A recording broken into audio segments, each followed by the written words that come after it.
Once again, good morning everyone. I extend a very warm and hearty welcome to each one of you here. Cancer is the second leading cause of death globally.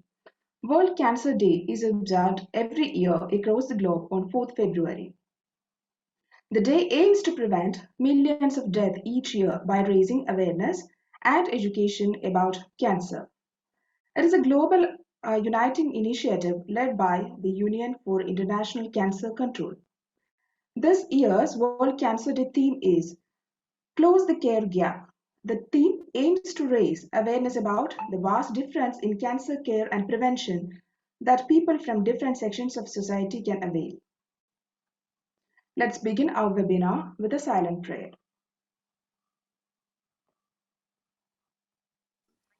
On behalf of the Department of Clinical Nutrition and Dietetics, St. Teresa's College, in association with Community College, NetProfman, Nutrition Society of India Kochi Chapter, Eat Right India, I welcome you all to the national webinar on the topic Cancer in Women.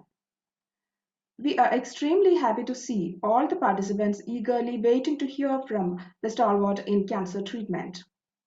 Without much ado, I invite Ms. Vincy Vincent, HOD of Community College, for the welcome speech.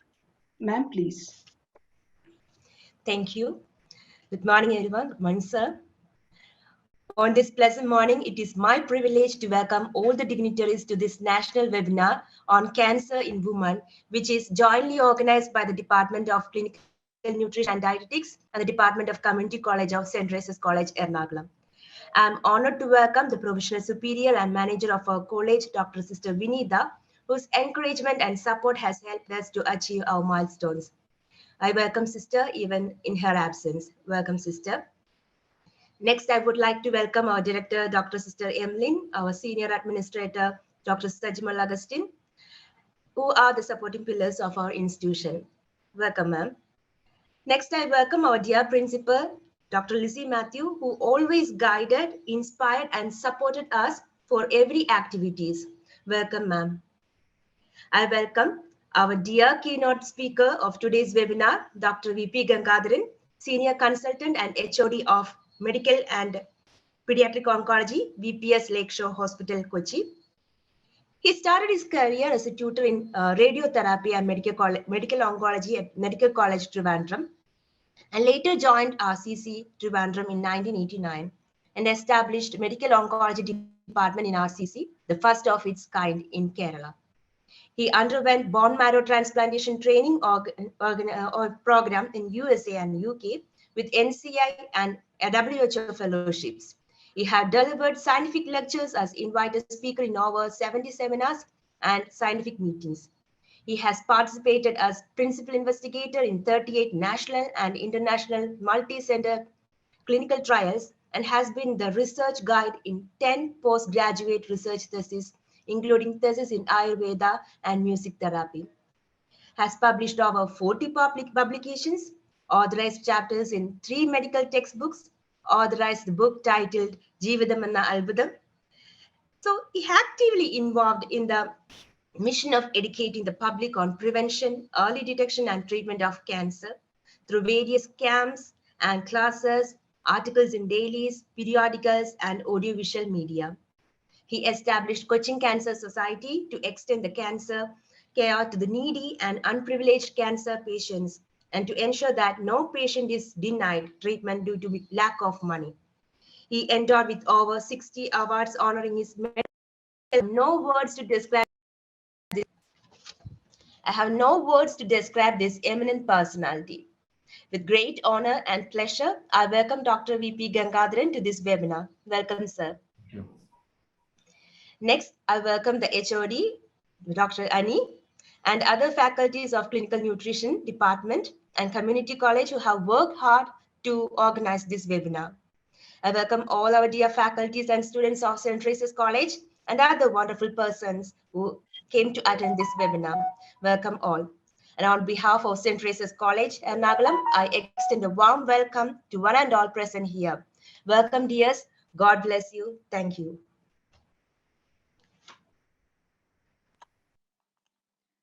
Thank you, ma'am. Let me take this opportunity to invite our keynote speaker, Dr. V.P. Gagarin, sir, for the session. Over to you, sir. Sir, please. Thank you. Am I audible? Yes, sir, you are audible, sir.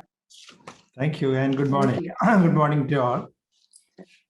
Thank you once again for giving me the opportunity to be with the St. Teresa's College, the prime institution in Kerala. I think that from the introductory speech, you could know that yesterday was the World Cancer Day. And the theme of course, was again disclosed. That is bridging the gap, in fact, to be clear. I think the bridging the gap, I feel that the most important is the young generation, because they had to start, or they have to be, educated now, so that the next generation will be able to definitely bring down the gap or even seal the gap. Because I don't think that, at the age of 60s or 70s, you may be able to, lighten them and then go ahead. So I always feel that this education or the, cancer awareness should be started from the school days. So it has to be part of a school curriculum, so that the next generation comes out with the clear concepts and without any misconceptions to bridge the gap. And the topic today is, I'm sure that so all of you know it, is cancer in women. Can I share the screen? Yes, sir. Yes, sir. Yes, sir. Okay. Yes, sir. Yes, sir. It's visible. I always start my discussions by showing this slide, because 35 years back when I started my profession, I think somebody speaks about cancer. I think this slide is self-explanatory, because it was in dark. Everything was in dark, because you didn't know how to make a diagnosis. You don't know how to go ahead with the treatment. And if somebody asked back, what is the prognosis? I think again we were stuck. But we have changed now. A lot of things have advanced, and I think that has given has thrown light into the real concept as of now with regard to the disease, the diagnosis.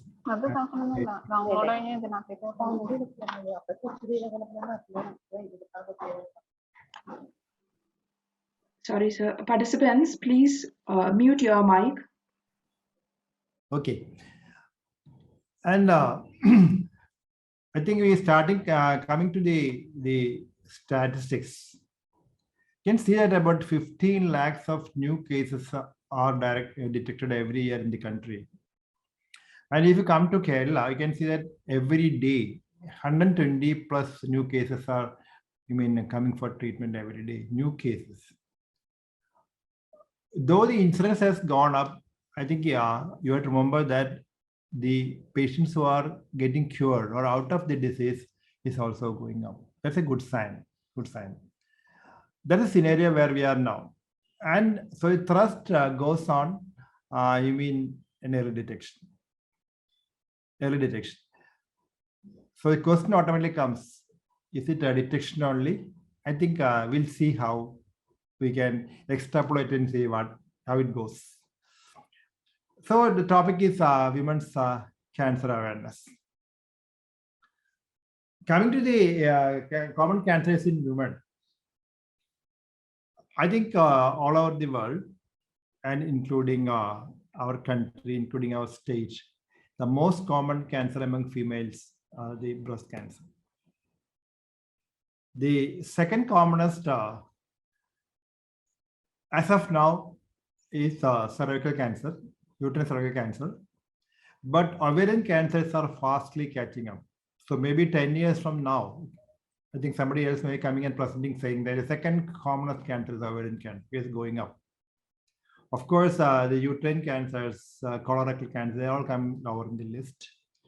Almost one third of the cancers in females in our country is contributed with breast cancer. Or in other words, every third female who walks into my OPD with cancer is coming with a breast cancer. So this is the, I've just put it over into the forefront because we are fastly catching up for a second position with the ovarian cancer. That's why I put it across. So breast cancer, ovarian cancers, cervical cancers, and plus others like any other cancer. That's the immune sequence we're going through. Coming to breast cancer, I told you every third female who comes into the OPD is coming with breast cancer. And during a lifetime, there's a 1 in 22 chance of a female getting a breast cancer in there. But at the same time, you have to remember that breast cancer is a preventable cancer to a certain extent. It's definitely screenable, and if detected early, it's a curable cancer. And if detected early, not only the advantage in terms of a cure rate, but you may be able to salvage the breast. That means you may be able to get away just by removing the that affected area alone. That means the breast becomes a salvageable organ. Coming to the epidemiology a little bit more, you can see that the incidence is going up. Breast cancer is going up from 2010 to 2020. And the peak is going high. But at the same time, you can see that the mortality from breast cancer is static or has a tendency to come down. To be very clear, though the incidence is going up, the mortality has got a trend to come down. And this downward trend is because of mainly three plans. The preventive program, number one. Number two is a screening program. And third is the treatment. So they all have contributed in this downward trend in mortality in breast cancer. So that's why I said it's a preventable cancer, a screenable cancer, and curable cancer. You should know a little bit anatomy of the breast. Breast is a little bit a complex structure with lobules, that's the milk secreting glands, and the ducts which carry the milk to the nipples, and the muscle on which the whole breast is remaining, and the tissues surrounding the lobules and ducts. This is the basic structure of a breast. And you've got a lymphatic system going from the breast, going to the axilla, to the supraclavicular node, that is the above the clavicle, and also to the the mammary, internal mammary nodes. They are the lymph nodes and the lymphatic ducts. And the breast cancer is a malignant tumor that starts in the cells of the breast. Starts in the cells of the breast, and they can invade and grow into the surrounding breast tissue. When you label them as an infiltrating duct carcinoma. And they can go to other parts of the body as well when you label them as a metastatic disease. That means a localized disease in the breast with some infiltration into surrounding structures, or to the lymph nodes, or distantly to different organs going for a metastasis. And the types of breast cancer can be based on where they start. It can be a ductal carcinoma starting in the ducts which convey the milk, or it can be in the lobules. There are lobular two major varieties. There is ductal carcinomas and the lobular carcinomas, and the commonest are the ductal carcinomas. So whenever a breast cancer patient comes, he'll immediately say a ductal carcinoma or a lobular carcinoma. And if a ductal carcinoma, will say it's whether it's confined to the duct alone, when it's called a ductal carcinoma in situ, or it is infiltrated and called infiltrating duct carcinoma. The question comes, who is at greatest risk for breast cancer? The highest risk is because that is you are a female. So men can have, but the incidence is very, very, very, very less. Age. When we were students, we were taught that breast cancer is a disease of the elderly, like 40s, 50s. Now, we have got ample number of patients who are in the age of 20 to 25 years. I'll come to it later. Family history, mother, grandmother, sisters. A strong family history, there's a 5% chance of heredity operating. And now we know how it is coming to the, as a heredity factor. I will come to it again later. An early menarche, late menopause, having no children or delaying the first childbirth beyond the age of 30 years, not breastfeeding, overuse or abuse of oral pills, and an overweight. They are all the risk factors for breast cancer. So you classify them into two broad groups. The non-modifiable, where you are not able to modify risk factors like your age, your gender, your family history. They are the things that you cannot modify. But there are certain risk factors that are modifiable, like overweight or obesity, alcohol consumption, hormone replacement therapies and birth control pills, age at first childbirth, and breastfeeding. They are all the modifiable risk factors. So what you have to learn and decide is you should be able to modify the modifiable risk factors. That should be the message you have to carry away. And I saw families as a whole, 5 to 10% of breast cancer hereditary. At the same time, any history of breast cancer in the family increases the chance by about 12-15%. And as already shown in this slide, the mutated genes in a hereditary breast cancer are the BRCA1 and BRCA2 genes, mainly BRCA1 and BRCA2 genes, and others like TP53, ATM, and CHEK2. So the genes have been identified. Now, in selective cases, you ask them to check the gene mutations as well. If one breast has already been diagnosed with breast cancer, if one has already been diagnosed with breast cancer, their risk of developing it again is higher than if they had never had the disease. That means a recurrence and a probability of developing is again a little bit higher on the group. So modifiable risk factors become obesity, smoking and alcohol habits, high fat diet, high intake of alcohol. They all you can modify and try to control or reduce the risk factors. I think the most important I'll put is obesity. These are all the cancers that are associated with obesity, like breast cancer, uterine cancers, colon cancers, esophageal cancers, and kidney cancers. And coming to what are the warning signs, I think I'll be able to show you the pictures. I think that'll be much more clear for you. One of the earliest signs is a nipple retraction. A normal nipple that is getting retracted. That's what you can see here now. Or painless, slowly growing lump in the breast. Painful lumps are usually not a feature of malignancy or cancer. So painless, slowly growing lump in the breast. This is a specific situation. When you don't have children, you go for a treatment for infertility. And when you are going for a treatment for infertility, a lot of hormones are being used. And these hormones can stimulate breast cancer. So before you are going for a treatment for infertility, if you have to, then rule out an underlying breast cancer and then go. This is a lady who has gone for an infertility treatment, and you can see within a month she comes back with a rapidly progressive breast cancer. Painless ulcers in the breast, maybe in the nipple or in any of the breast tissue, like this. Small wrinkles happening in the breast. You can see a normal breast with small wrinkles happening. This may be an early warning sign. Painless, slowly progressive reddish patches on the breast. Painful patches are usually not a sign of malignancy. So painless patches in the breast.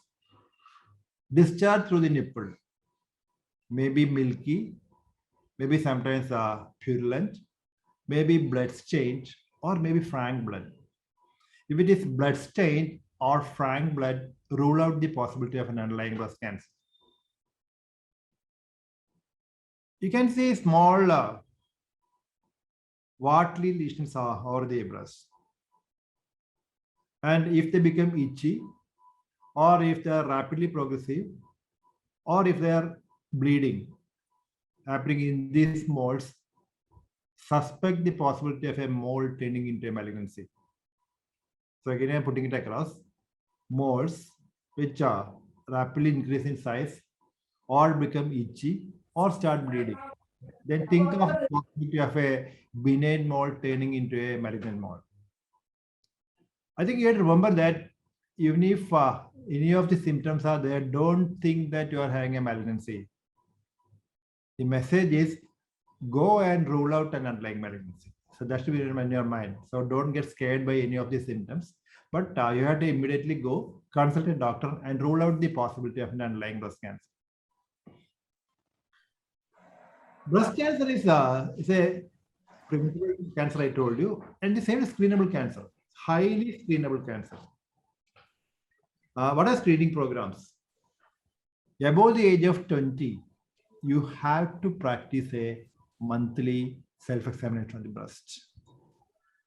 And above the age of 40 years, go for an annual X-ray mammogram, maybe once in a year or once in 2 years. There's a slight controversy about this.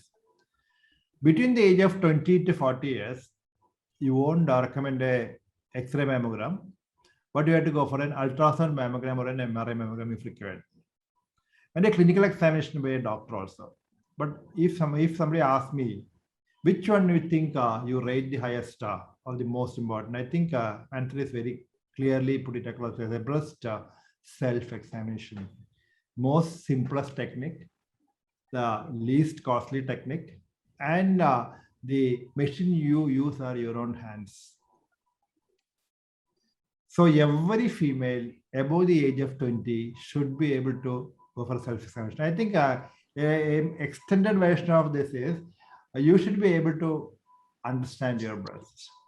And any change happening in the breast, you should be able to identify. That change may not be a malignancy, but if it's a malignancy, it will be an early stage. What are you going to look for? This is the caption. Every woman should be breast aware. When you stand in front of a mirror and start appreciating your breast, any change happening in the breast in terms of the lump, in terms of an ulcer, in terms of a wrinkling, in terms of a nipple discharge, I think you should be able to appreciate. Again, I'll show you the pictures. The left breast is perfectly normal. The right, you can see that the nipple is retracted. It's not normal. You can see that wrinkle happening. The left breast is normal. Close to the midpoint on the right side, you can see a wrinkling happening. This is not normal. You can see a lump here. Left breast is normal. Right breast laterally, you can see that there's a small painless lump that's developing. It's much more clear now. Say left breast is perfectly normal. The right breast is pulled up.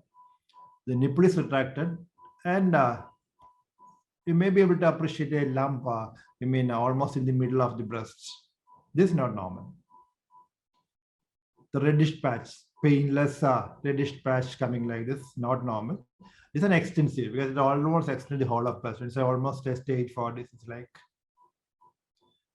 here again. You can appreciate the right breast is normal, the left is pulled up, nipple is retracted. You can see small wrinkles also. I think very easily appreciable. It's not normal. When you are raising your hand up, both the breasts should move equally.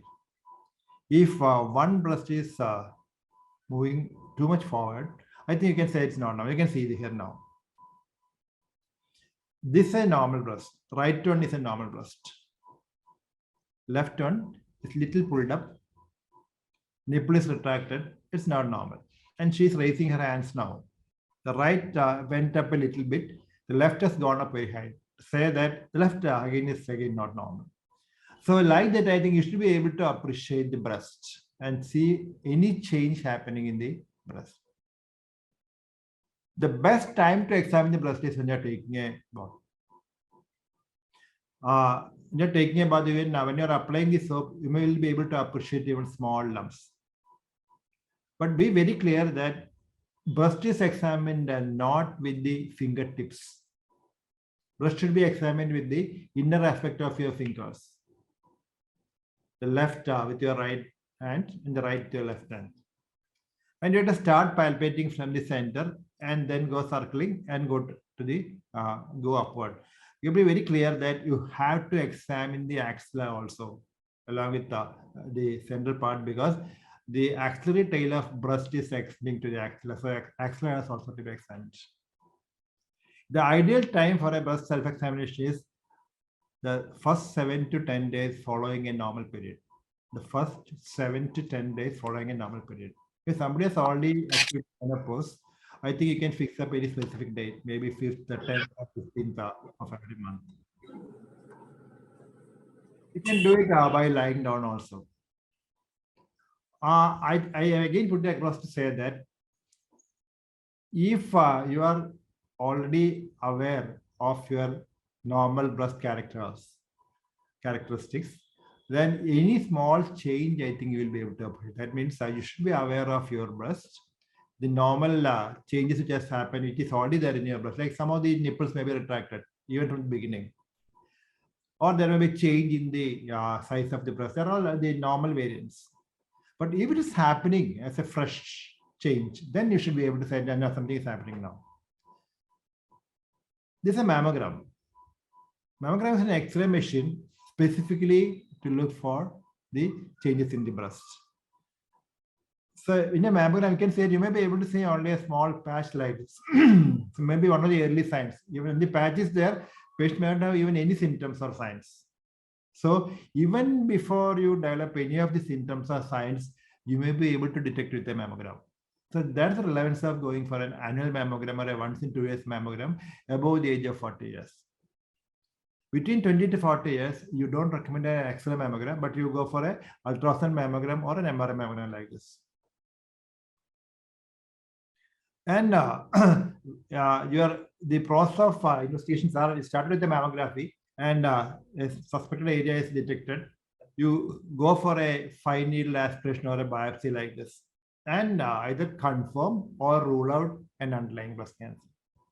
So it's very, very simple, methodical way of doing this. So again, I'm going to say that above the age of 20 years, a monthly self-examination. Above the age of 40 years, go for an annual or a biannual mammogram, and an examination by a doctor. These are the screening programs for breast cancer. And the advantage of going for a screening program is an early detection is possible. And if detected early, breast cancer is a curable disease. And if detected early, breast can be salvaged by removing the lump alone without affect or removing the whole breast. So that's an advantage you have to utilize. So every female should practice a breast self-examination, and you should be able to teach others and bridge the gap in early detection of breast cancer. So that's a gap that you have to fill. And I can see that we are doing a biopsy and identifying the breast cancer and labeling them as breast cancer. Coming to the stage. So next question immediately once you make a diagnosis of a breast cancer is the staging of breast cancer. And for your purpose, you can say that there's a stages from stage 1 to stage 4. Stage 1 is confined to breast and the site of origin only. Stage 2 is they're gone to the nearby axillary nodes. Stage 3 is a little bit away axillary nodes like internal mammary nodes, and stage 4 is to other organs. So the why you want to do a staging is because your whole treatment process, everything is depending on the which stage you are the disease. So that determines your line of management. And this is the 5-year survival rate for breast cancer. If it is stage 0 or stage 1, you can see that 100% is the cure rate. And that is the reason why you should be able to identify it at the earliest. And that's the relevance of a screening program. And when it is advanced stage 4, you can say hardly 20-22% 5 years old. That means along with the advanced stage, the 5-year survival rates or the cure rate goes down. And that is why an early diagnosis and a prompt treatment is the cure, right? Is the key to success. So once you make a staging, then you grade them into different, like grade 1, grade 2, grade 3 pathologically. And it's a bit complex. I think grade 1 is almost like a normal tissue, and grade 3 is very much away from the normal tissue. Like that, you grade the tumor. And your treatment is dependent on your stage, your age, your grade, and something called as a molecular classification. That means every breast tumor is not same. And the treatment for every female with a breast cancer is not the same. They are tailored based on different factors. And based one of the major factor deciding is the receptor status, called the hormone receptors plus an HER2 receptor. And you divide them into 3 groups. All the receptors are estrogen receptor is negative, progesterone receptor is negative, and there's a receptor called as HER2 is negative. If all of the 3 are negative, they are called as triple negative. And if HER2 is positive, you label them as HER2 positive. And if the hormones are positive, you tell them as hormone positive. And out of this, again, I said the chance of cure depends on the stage of disease as well as the receptor status, because the triple negatives do bad.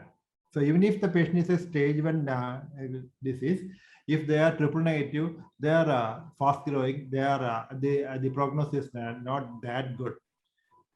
But if the receptors are positive without HER2 being positive, they are good. And if they are HER2 positive only, I think you got different drugs to be used. Like that, it's a tailored therapy based on the receptor status. That means the selection of treatment is depending on the stage, age, receptor status. That means the breast cancer itself is a complex disease. So just because that somebody is saying a breast cancer doesn't mean that I will be able to go and straight away start the treatment. So you should know about all this, do all the parameters, and then only plan for the treatment. Treatment-wise, you have got an option of going for a surgery, radiation, chemo, plus hormones. Based on your stage, age, receptor status, you may have to go for 1, 2, 3, or 4 lines of treatment. We have advanced in every field. Now, if you ask me about surgery, the advancement is that you can salvage the breast. That means if somebody is diagnosed with the breast cancer, don't go and straight away meet a surgeon and remove the whole breast. No, that's not the line of treatment. You should do staging workup and see if any chance of conserving the breast. So breast conservation has become the state of art now. But if that is to happen, you should be reaching the doctor sufficiently early. And that is the relevance again of a screening program. So a conservation of breast is the present state of art.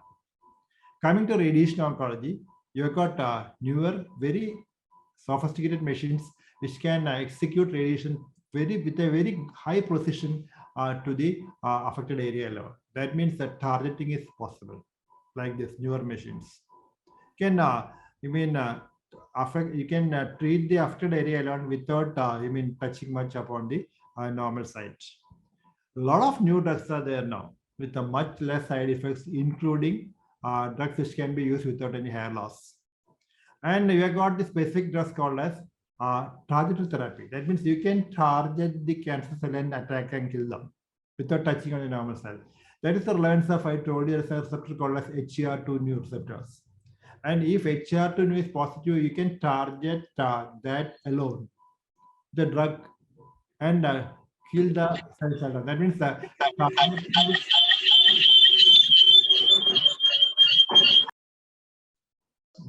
that targeting the cancer cells are possible. These are all the advances that happen in every field.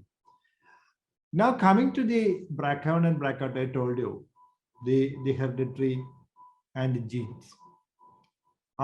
They are the genes which are mostly involved in the hereditary transmission of breast cancer.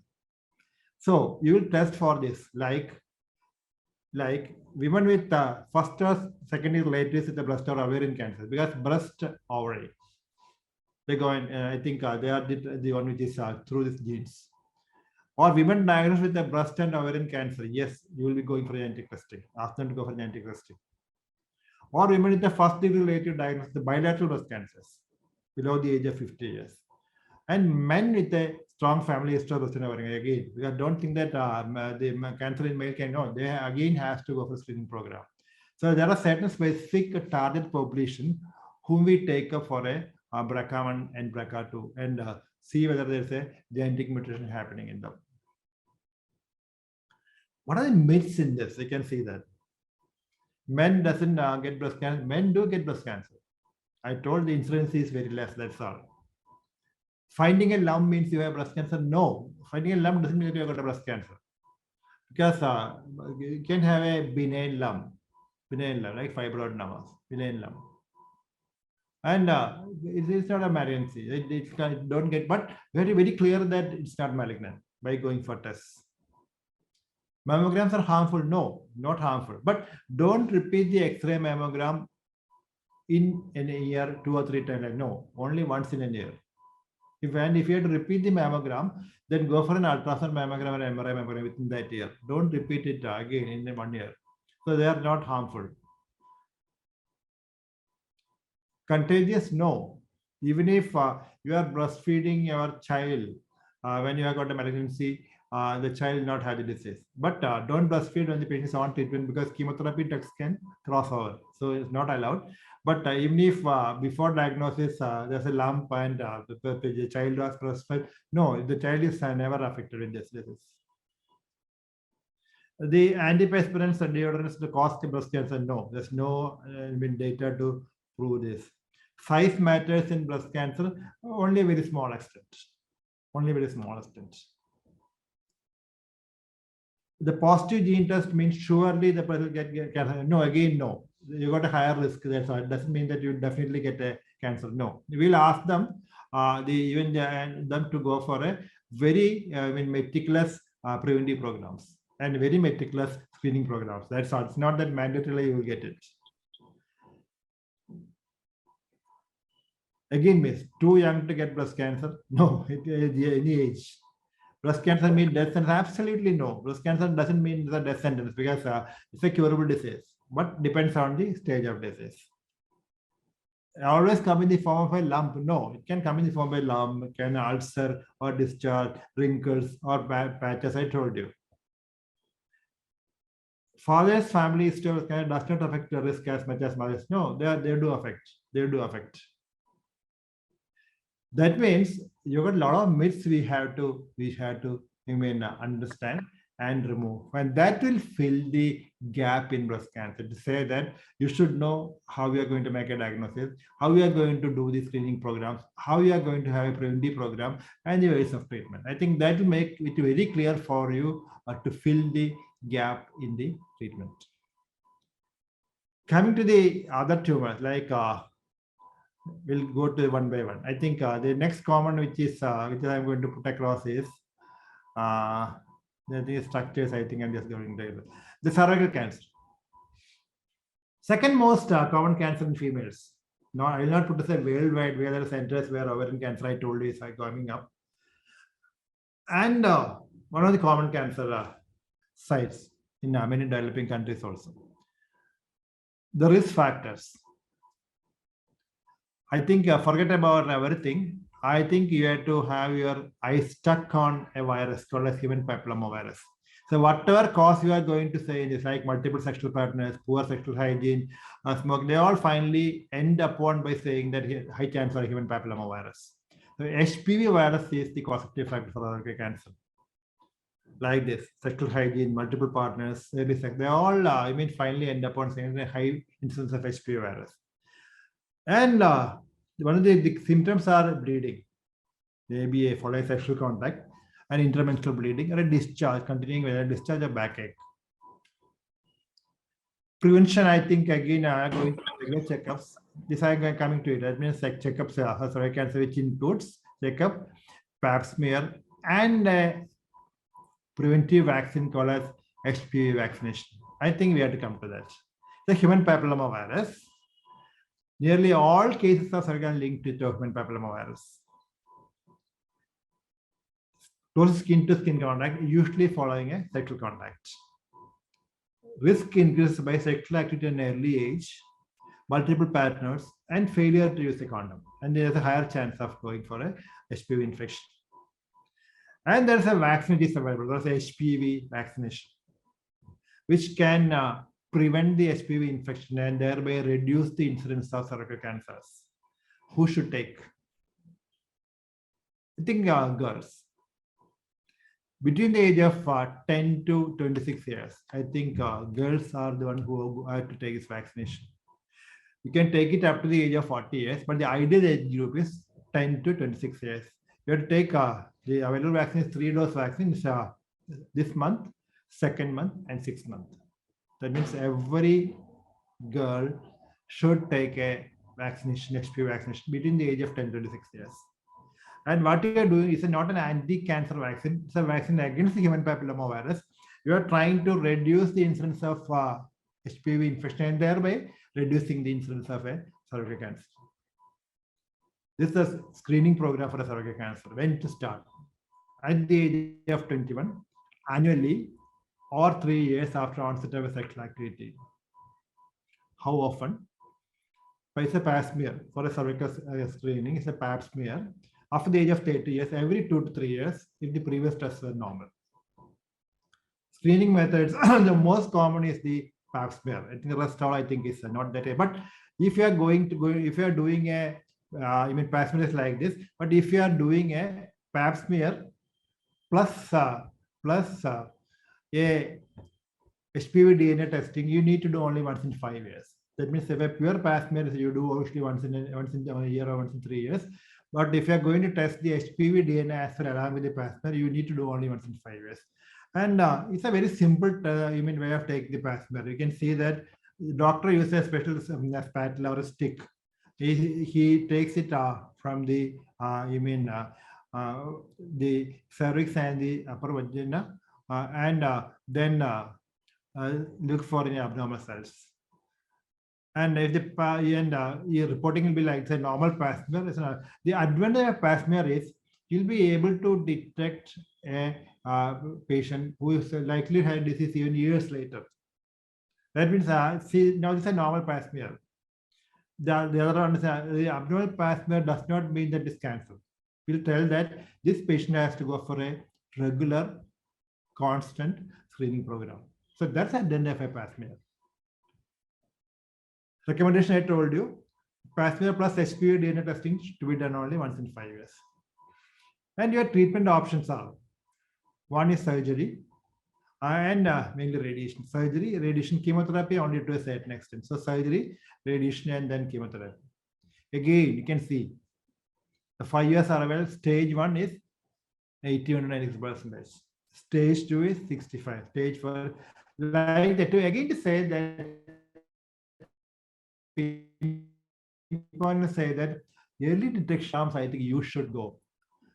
I think just recollect and see. You would have gone and tested for a sugar at least 5 to 10 times during your last 5 years. You would have gone for your BP checking, I think maybe every month. But just count how many of you would have gone for a breast and cervical scan screening. Why I'm telling you is the 2 most common cancers in females in Kerala, like the breast cancer, cervical cancer, they are either preventable or screenable. 30% are preventable, 30%, and if you put together 50% of the cancers in females in Kerala are either preventable or screenable. So that's the relevance of preventive programs and screening programs.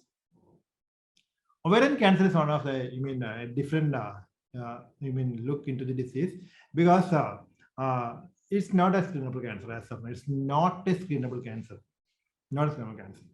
But there are 2 major types: the germ cell tumors and the epithelial tumors. The germ cell tumors usually happen in the pediatric age group and they're highly curable, whereas the epithelial tumors are, unless at a very early stage, not curable. And the problem is the epithelial ovarian tumors are always detected late because symptoms are, not that 11 usually. Risk factors are a family history, increasing age, obesity, and as I already told you, BRCA1, BRCA2 mutation, because breast and ovary are together. And the medical conditions plus hormone therapy, smoking, they all contribute. They are risk factors for a ovarian cancer. The problem is it's a very vague symptom. You can see the symptoms. It's a very vague symptom. That means just a mild bloating or feeling in the abdomen, or you are not feeling. You don't feel like taking food, not no appetite, and maybe a little changes in your urinary habits. I think so. It usually gets neglected. So the problem is, majority of the patients with ovarian cancers, they come late. They come very late, and you don't have any screening program. When somebody comes with a problem like this, the doctor usually check for any lumps, and there is a blood test called as CA125. It's a tumor marker. Can check with a lot of fallacies for the tumor marker. But if that's high, you can suspect the possibility of an underlying ovarian cancer. And management is usually in terms of surgery, chemotherapy, and different techniques. But again, I'm going to tell you and to put it across to say that ovarian tumor is a disease which is detected late. The majority of them come in stage 3, stage 4 because they are got very vague symptoms. And you don't have, as of now, any relevant or any very effective screening programs. The screening we recommend nowadays is to go for an ultrasound of the abdomen and CA125, but not foolproof, but still done as part of a screening program for females. Now, coming to the other aspects, I think probably another 5 minutes. I think the problem of a cancer patient is that because of negative thinking. Again, there's a picture which is drawn by one of my patients. She always comes in this picture, like decayed leaves, dead leaves, fallen leaves. She says, I cannot draw a flower. I cannot draw a flowering plant. This is called as negative thinking. Why this happens is because they get isolated. Nobody goes to see them. The school girl, he's not able to go to school. They're not able to go to the office, and they become socially. This should never happen. You should be able to take them like this without identifying as to who is not the patient. I think take them along with you. So in your busy hours, I think you can spare some time for them. Take them along with you, talk to them, try to console them. Don't go and cry with them. I think that's not what is meant by that. You should be able to go induce or inject a positive spirit in them. And if you can do that, I think they all come out. They will come out of the disease. And to say that the risk factors, I think again I'm going to say it, family history is 12%, genetic history, obesity, but healthy diet and an exercise. I think that is the key again for this. So then age, HPV, doctor visits, pap test, everything you have to think, HPV vaccination plus the self-examination. I think they all are the, which you have to practice to bridge the gap between and to say that, yes, prevention and early detection are the best means of conquering the disease. That cancer doesn't stand in the way of your dreams. And fill the gap. I think I'm sure that you will be able to fill the gap. Thank you. Thank you for your patience.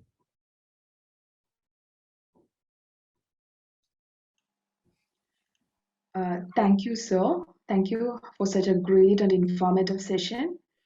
Thank you. Now, the participants can clear their doubts. You can either directly ask the question by unmuting the mic, or you can put the questions in the chat box.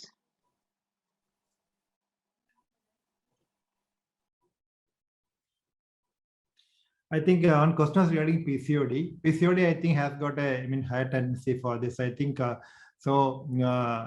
think the relevant picture is yet to come out, but do have a higher prevalence. Yes, sir. Yeah. So question, one of my question is, sir, whether benign breast lump can turn into a malignant cancer if left untreated.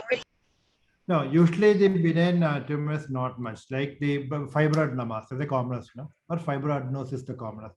It's not a bad, they don't, on a long run, get converted to a malignancy. No, they don't get converted. So fibroadenomas, I think, only thing they can increase in size, they can be painful, but they don't get converted into a malignant lesion as such. And so I think there's one question regarding how does menarche and menopause, change the incidence of breast cancer, early menarche, late menopause. If you see the risk factors for breast cancer, almost all the risk factors are, features that are connected with the hormone levels, like hyperestrogenic time.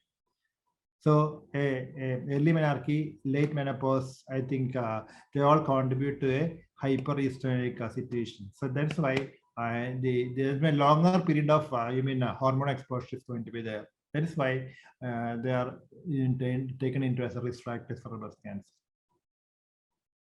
That's longer period of your hormone exposures, self hormones. So there is another question in the chat box. If fibroedema earlier can lead to breast cancer in future? No, fibroadenomas will not lead to breast cancer. So any participants have any other doubts? Somebody has said that there's a lump which is felt not in the breast tissue, but above the breast tissue. If not above the breast tissue, I think it is or just below the clavicle or something, your collarbone. Usually not, but I think better to get examined by a doctor, because he should be able to clearly put it and say it's positive or not, it's possible or not. Because the breast tissue, I think, extends almost throughout the anterior chest plus an axilla. So I think if the swelling is remaining, just go and get examined. That's a better option.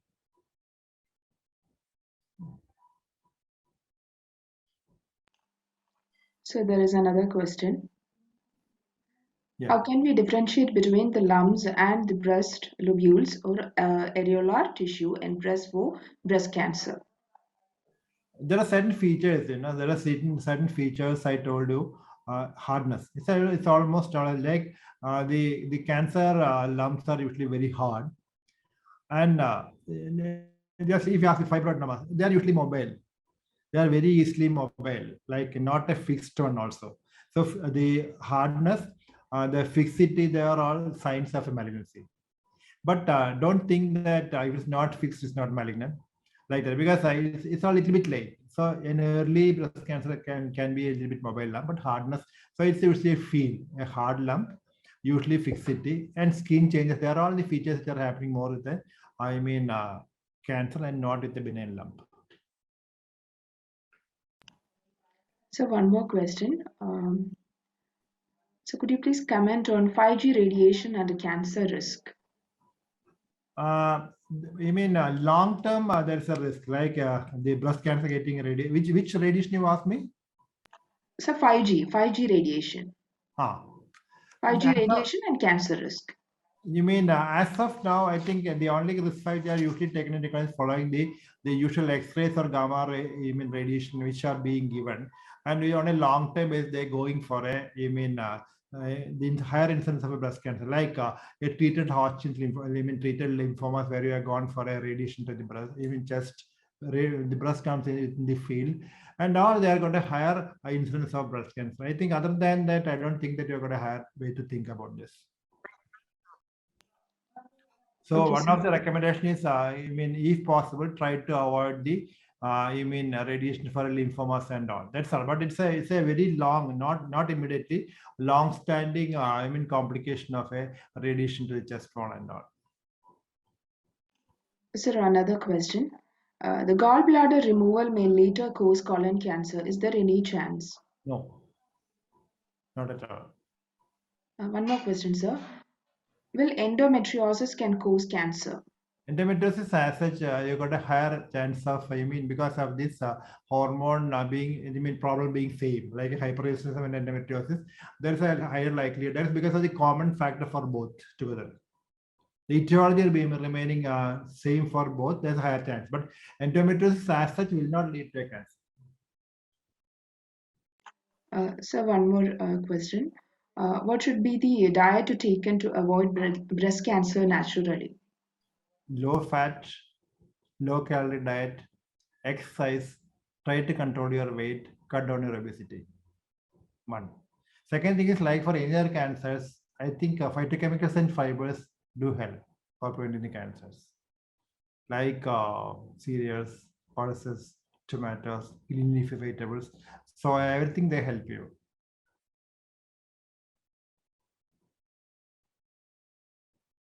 Sir, another question.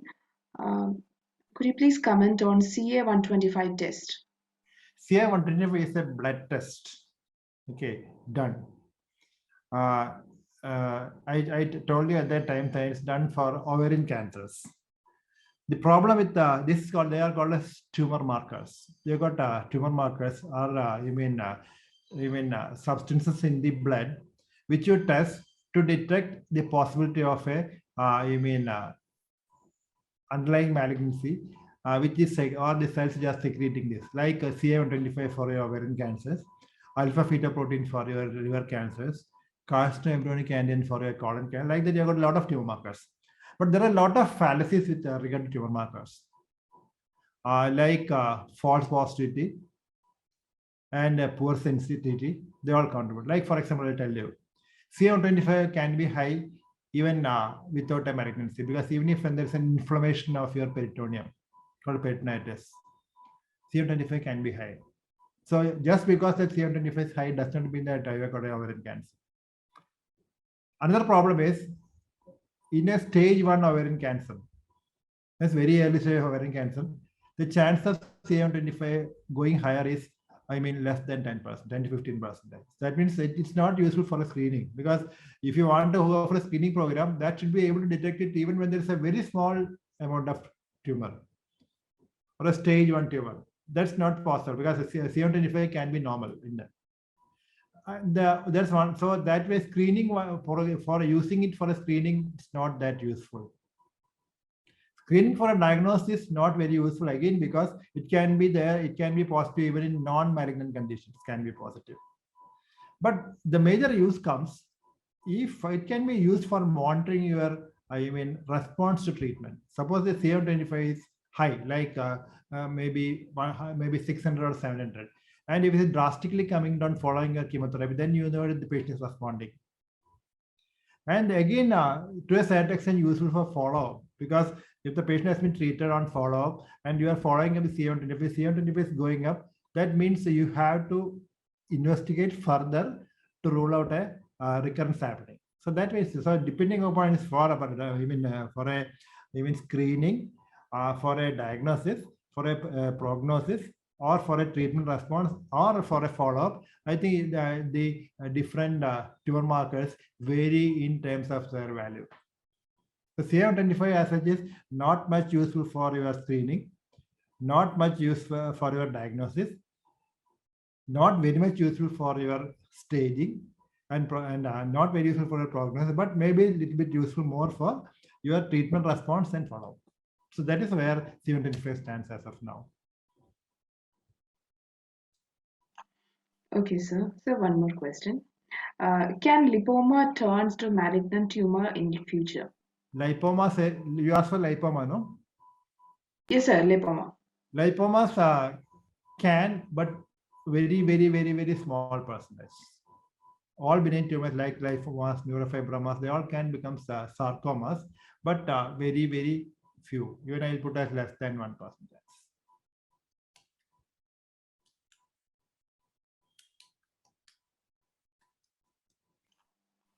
So one more question. How long does it take for the changes in the breast to be visible? It's variable based on the position of the tumor in the breast, and based on the rapidity of your tumor growth. I think it varies, and based on the constitution of your breast, because if it's a very dense breast, difficult to pick up. So like that, a lot of factors are there before you can say how much time it takes for it to pick up. That's why I said a change happening in your breast at any point of time by your examination, by your investigations, you should suspect. That's a dictum.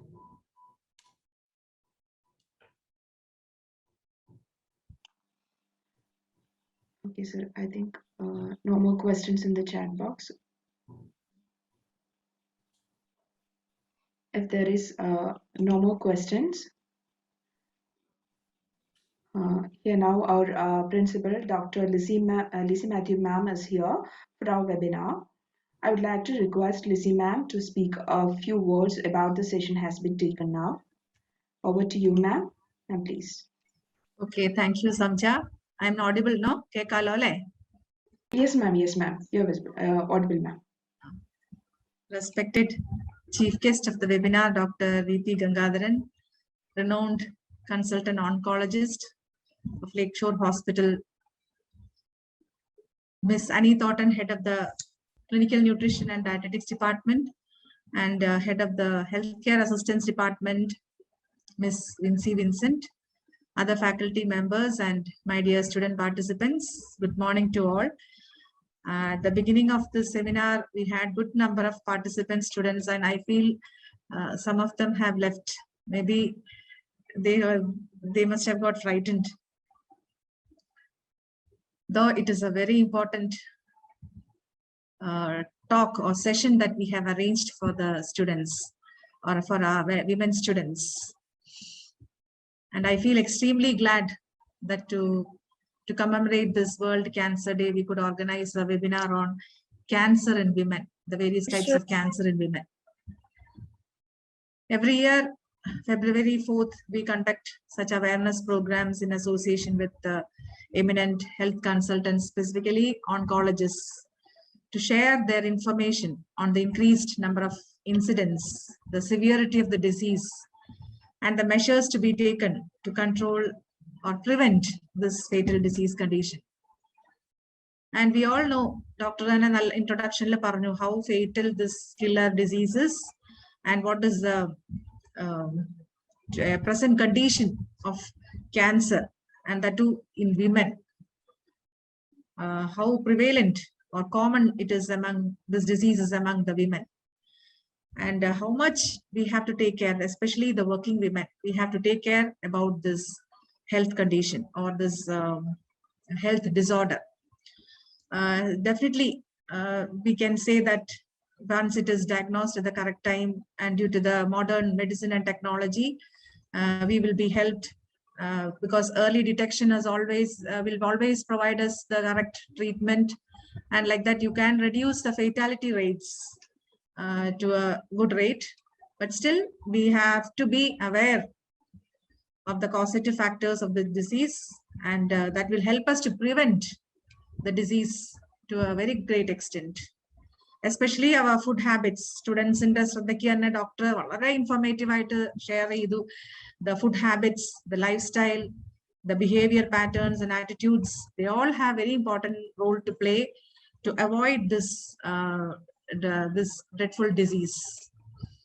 Dr. Gangadaran has given us a detailed information on all these aspects. And I really feel we are very fortunate to have a very enlightening session on these aspects by an eminent authority in this field, consultant medical oncologist, Dr. Gangadaran. He has been contributing his service in this field from the past several decades, and he is well known within and outside the country. And we have heard several people being so thankfully talking about Dr. Gangadaran. He has saved many lives from this diseased condition. I have heard some people share that they have placed his photo near their worship area at their homes because they got back their lives after a real battle and struggle. And some people, they radiate with happiness because they were fortunate to have been saved by his treatment when compared to what they have undergone. Namada College, St. Teresa's College, we always encourage such initiatives from within and outside to promote such health awareness camps and awareness programs for both staff and students. Dr. Gangadaran, we campus invite physically Dr. College talks deliver teachers. So we have attended a number of seminars specifically to women cancer, breast cancer, then the other gynec disorders, and the cervical cancer, like that. He has given us good idea. about how to take care and prevent such a diseased condition. Let this information we got about this disease in this short span of time enable us to realize the severity of the diseased condition, and let us be able to caution ourselves to prevent the incidents. Adana kuttiyalodu parayanullathu. To prevent the incidents of the situation in our lives. Doctor has given us a detailed picture of various types of cancers prevalent among women, the causes, the genetic aspect, the disease-causing virus, the precautionary measures, the initial care and vigilance we should have, the effort we should take to detect at the right stage, and above all, to approach the doctor at the right time. Adana nammalde ettavum veliyoru tagararu. Stage doctors approach. So we have to be taking care of our body, and only then we have to ensure that we are able to diagnose such external symptoms. Doctor valare detailed slide presentation definitely we should give our body the most apt nutritional requirements, also good physical and mental conditions to save our lives. So dear students, hope you got a good insight on this health disorder and how much complicated it is to undergo the stress and strain of its treatment methods, right from the days of its diagnosis once it infects us or anybody in the family. So every step we have to adopt to keep us healthy and to reduce the incidence of this disease. Though treatable, we have to undergo a lot of strain. So let us always try to keep our lives, to keep away from our lives that day when we feel so unfortunate and helpless. The day is filled with that darkness once we are detected with this health disorder. Let this not be just a one-day awareness session. Instead, let us be aware daily on what we are eating, our lifestyles, on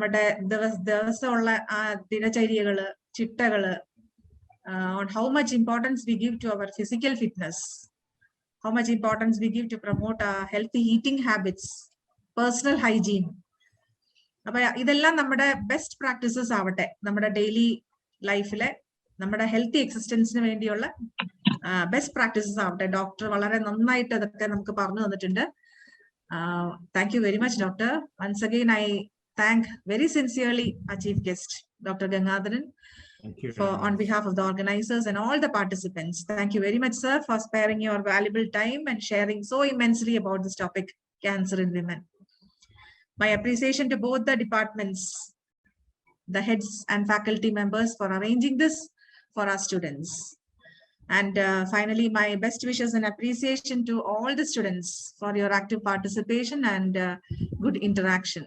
Thank you all. Thank you very much, Dr. Gagarin, for sparing your valuable time with us. Thank you, madam. Thank you. Thank you, sir. Can I take now? Yeah, thank you, ma'am. Yes, sir. Okay. Okay, we are requesting all the participants to fill the feedback form shared in the chat box.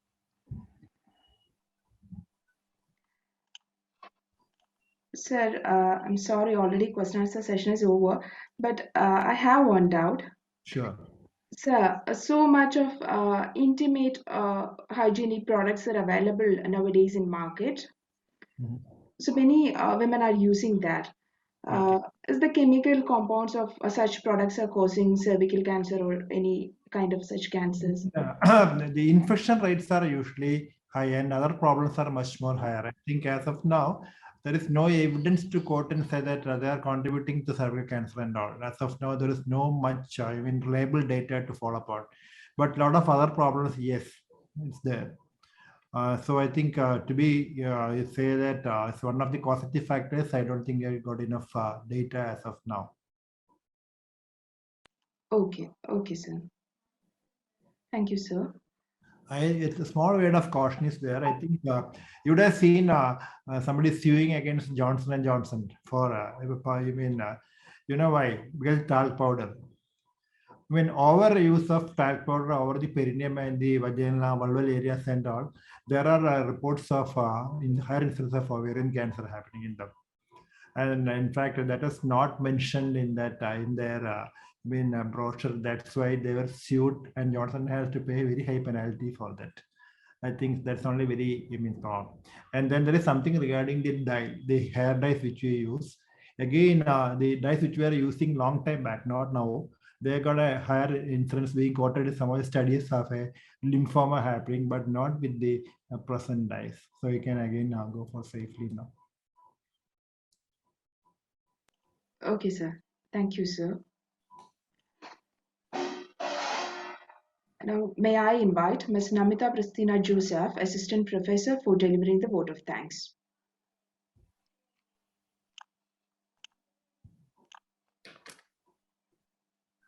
A very good morning to all. Respected dignitaries, our chief guest for the day, Dr. V.P. Gagarin sir, a college director, Reverend Sister Emlyn, Provincial Superior Manager of a college, Reverend Dr. Sister Vinita, Principal Dr. Lizzie Matthew, Senior Administrator of a college, Dr. Sajimol Augustine, and all other faculty members and professionals, and my dear students. It's my great privilege to propose the vote of thanks to all who have gathered here today in this webinar. First and foremost, I would like to thank God Almighty who made this event possible amidst the prevailing circumstances of uncertainty and distress. Let me express my heartfelt gratitude to our honorable resource person, Dr. V.P. Gagarin sir, who enlightened us with his fruitful session on the topic Cancer in Women. It's a great opportunity to have you, sir, on this day, and we are really lucky to be part of your session. On behalf of a college and the Department of Clinical Nutrition and Dietetics and Community College, I extend my sincere thanks to you, sir, for your valuable presence. Thank you, sir. Now, I extend my sincere gratitude to our director, Reverend Sister Emlyn, and Provincial Superior and Manager of a college, Reverend Dr. Sister Vinita, for their endless service and support in their absence. Thank you, sisters.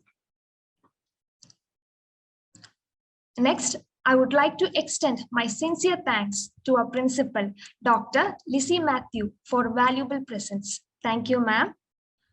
I would also like to thank our senior administrator, Dr. Sajimol Augustine, for being a strong support for all our activities. Thank you, ma'am.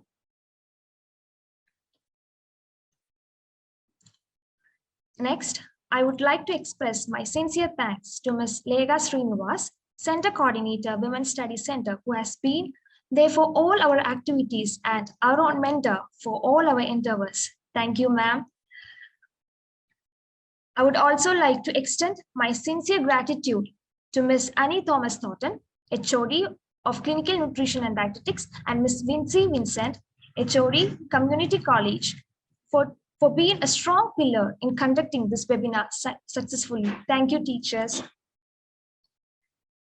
Now, I'd like to extend my most sincere thanks to my dear colleagues for their endless efforts to make this webinar a successful one. Thank you all, my dear teachers. Lastly, I'd like to thank all who have gathered here today for this webinar. Without your presence, this event would not have been as successful. Thank you all for your active participants. Once again, thanking each and everyone who have gathered here. Thank you. Thank you, Namita. We have now come to the end of the meeting. I would like to remind the participants to fill the feedback form before leaving the meeting. Stay safe and healthy. Thank you all. Thank you. Thank you. I'm leaving now. Thank you very much for giving the time. Thank you, you, sir. Thank you, sir. sir. Thank you very much.